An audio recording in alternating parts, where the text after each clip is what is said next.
Imagine this. You're Mike Tyson, peak 80s legend, the most feared boxer in the ring, and you're raking in hundreds of millions of dollars. What do? You buy 3 white tigers, a gold bathtub, and more mansions than you can count. But what if, instead of going full king of the jungle, you became king of Wall Street?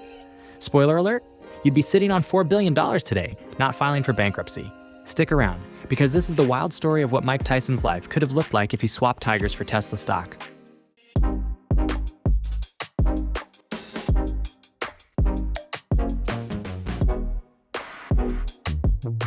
Before we dive in, make sure to hit that like button, subscribe to the channel, and stick around to the end.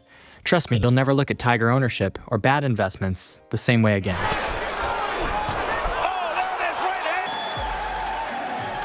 You behind the camera have... Let's rewind to 1985. You, Mike Tyson, are a 19-year-old boxing phenom.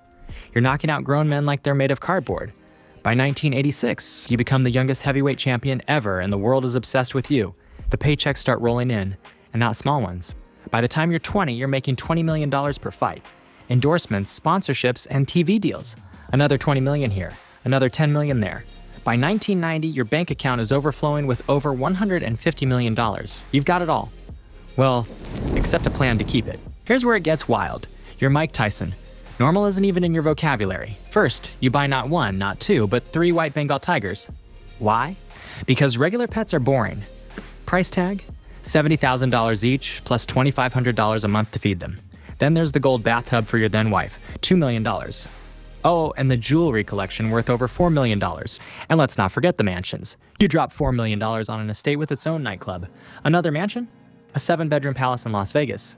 Cars? Lamborghinis, Ferraris, Bentleys? At one point, you own over 100 vehicles. Your entourage, massive. You're literally paying your friends' salaries because, hey, why not? The craziest part. Between 1985 and 2003, you make over $400 million, and by 2003, you're bankrupt. Let's stop right there and rewrite history. Imagine this.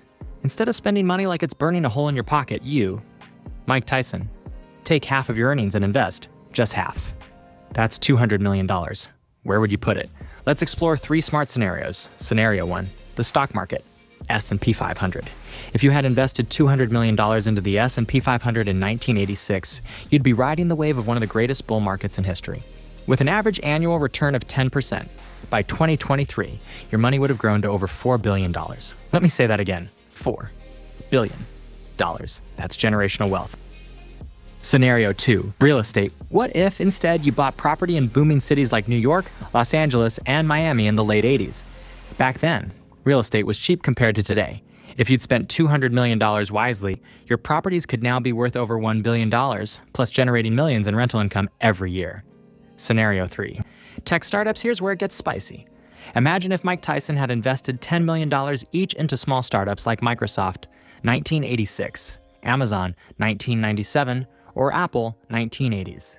A $10 million investment in Microsoft alone would now be worth over $30 billion. I'll let that sink in.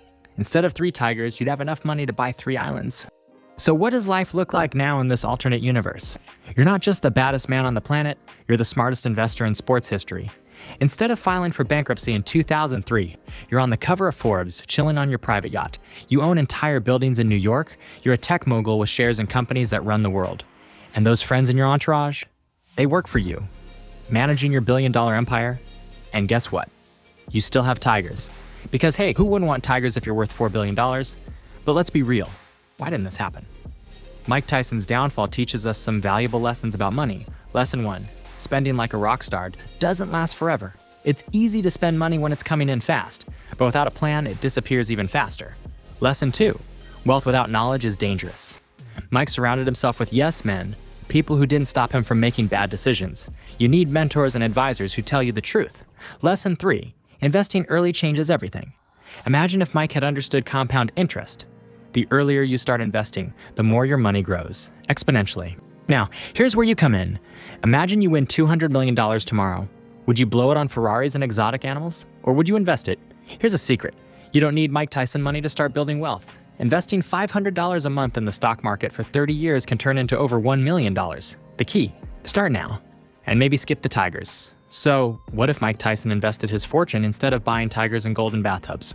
He'd be worth over $4 billion today. But here's the kicker. Tyson's story isn't just about losing money, it's about learning lessons. Because whether you're making millions or earning a paycheck, the same rules apply. Spend wisely. Invest early. Let compound interest work for you. If you had $200 million, what's the first thing you'd do? Be honest. Tigers or Tesla stock? Drop your answers in the comments below. If you enjoyed this video, smash that like button, subscribe for more mind-blowing scenarios, and share this with a friend who needs to rethink their next big purchase. Remember, wealth isn't about how much you make, it's about how much you keep. Thanks for watching, and I'll see you in the next one.